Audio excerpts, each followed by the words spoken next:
କରିମା ସୁନ୍ଦର ଘରରେ ମନ୍ଦିର ପିତା ମାତା ହେଲେ ଠାକୁର ଦୁଃଖ ହୋଇବ ଦୂର ଦୁଃଖ ହୋଇବ ଦୂର ଦୁଃଖ ହୋଇବ ଦୂର। ଆପଣଙ୍କୁ ମୁଁ ପ୍ରଥମରୁ ସେଇ ଗୋଟିଏ କଥା କହିବି। ଆଜି ଏରୋସମାରେ ଥାଏ ହଠାତ୍ ଡାକରା ଆସିଲା କହିଲେ ନାଇଁ ଆପଣ ଆସିବେ। ମୁଁ ନାଇଁ ଆଜ୍ଞା ହବନି ଖବରଟି ଲେଖା ହେଇଯାଇଛି ତଥାପି ଗଲି ତାଙ୍କୁ ଟିକେ ନାକୁ ପହଞ୍ଚିକି କହିକି ଆସିଲି ଆପଣଙ୍କୁ ମୁଁ 26 ତାରିଖରେ ଯିବି। ଫେରୁଛି ଫେରିଲା ବେଳେ ଜଣେ ପାଗେଲା ପିଲାଟା ଆସି ପହଞ୍ଚିଗଲା ପାଖରେ କହିଲା କୁଆଡେ ଯାଉଛ? ମୁଁ କହିଲି କାହିଁକି ନା ସେ ଚାଲିଗଲେ ତମେ ଜାଣିଛ? ମୁଁ କହିଲି କିଏ? ନା କହିବିନି କହି ଚାଲିଗଲା। ମୁଁ କହିଲି କିଏ ଚାଲିଗଲା? ଆଗ ଗଲି କୋଉଠି ନା ଝାରପଡା ମଶାଳି ସେଠି ଦେଖିଲି କେହି ନାହିଁ। ଲକ୍ଷ୍ମୀ ସାଗର ମଶାଳି ଯାଉ ଯାଉ ସେ ବ୍ୟକ୍ତି ବିଶେଷକ ଦିନେ ମତେ ଚା ଟିକେ ପିଇବାକୁ ଦେଇଥିଲେ।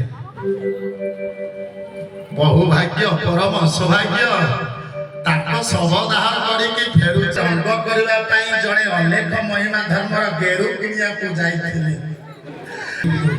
ତାକୁ କିଏ କହିବେ ଓଡ଼ିଆରେ ଗଙ୍ଗା ଚିହ୍ନ, କିଏ କହିବେ ଲେଟ୍ ଶିବ ଶଙ୍କର ସାହୁ। ମନେ ମନେ ଭାବେ ଇଏ ପଢିବା ଭୁଲ କହିବା ଭୁଲ, ଆକ୍ଚୁଆଲି କଥା କଣ ଜାଣି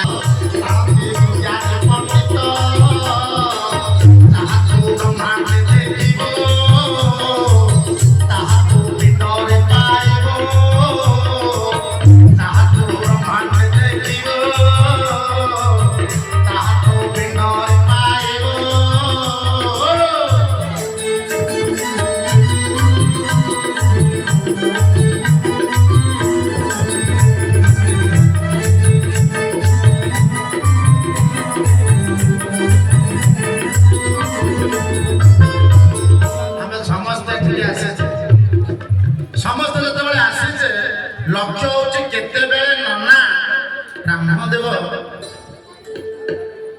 ସୂର୍ଯ୍ୟ ପୂଜା ସାରିବେ, ଯଜ୍ଞ କରିବେ, ପଞ୍ଚାମୃତ ଦେବେ। ସମସ୍ତଙ୍କର ଲକ୍ଷ୍ୟ, ସମସ୍ତେ ମାଗି ମାଗିକି ପଞ୍ଚାମୃତ ପାଉଛି।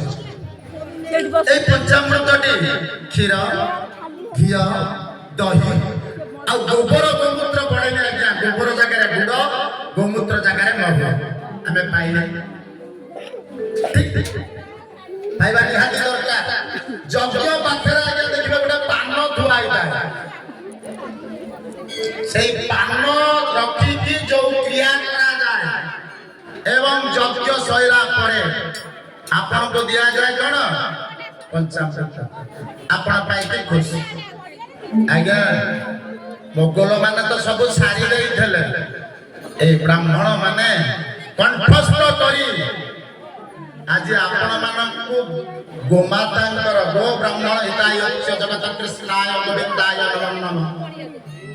ସେମାନେ ଗୋମାତାଙ୍କର ପଞ୍ଚଗବ୍ୟକୁ ପାନ ରଖିକି ଯୋଉ କ୍ରିୟା ଯଜ୍ଞ କରିକି ଆପଣଙ୍କୁ ପଞ୍ଚାମୃତ ଦେଲେ। ଆପଣ ଦେଖିଲେ ପାନ ରଖିକି ଆପଣ କ୍ରିୟା କରାହେଲା, ଏଇଟା ହେଲା ବ୍ରହ୍ମାଣ୍ଡରେ ହେଲା। ଆପଣ ପିଣ୍ଡରେ କଣ ପାଉଛନ୍ତି? ଯୋଉଠି ଆପଣଙ୍କର ହଜମ ହୁଏ ତା ନା ଆଜ୍ଞା ପାନକ୍ରିୟାସ, ପାଚନ ଯୋଉଠି ହୁଏ ପେଟ ଭିତରେ। ସେଠି ତ ଯଜ୍ଞ କରାହେଲା, ଏଠି ଯଜ୍ଞ କିଏ କରୁଛି? ଡିଆସିଲ ମାରି ଏଠି ଭିତରେ ଯାହା ବ୍ରହ୍ମାଣ୍ଡରେ ପାନ ରଖିକି କ୍ରିୟା କରାହେଲା ପେଟ ଭିତରେ ମଧ୍ୟ ପାନକ୍ରିୟାସ ହେଲା।